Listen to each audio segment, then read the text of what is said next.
Recently, ano lang ako, na redundant ako sa work. Sobrang supportive naman ng friend mo. Hindi, ganun yung pinag-usapan na namin sa sakyan eh. Nag-ano kasi ako, IT.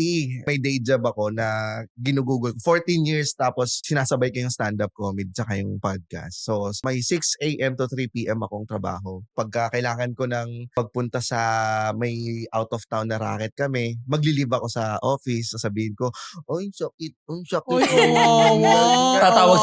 Tatawag sa boss, uubo-ubo pa. Oo.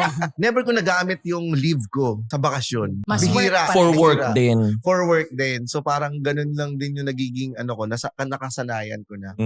Well, nung nakasanayan ko na siya, tapos bigla naman ako natanggal sa work. So nawalan ako ng parang 6 a.m. to 3 p.m. ng buhay ko. Kasabay kasi nung pagkawala ng routine, yung mindset mo na, ay, wala akong diretsong income na aasahan buwan-buwan. Yung stable ba na Oo. pasok? So kailangan ko maghanap. Doon ko na-realize na, sige, seryosohin ko na tong pag-wedding hosting. Hindi na lang siya yung pagka may nag-inquire lang, doon lang ako sasagot. Extra Parang lang. ipopromote ko na rin ang sarili ko na nag-wedding hosting. So, yun yung pumalit sa akin as day job.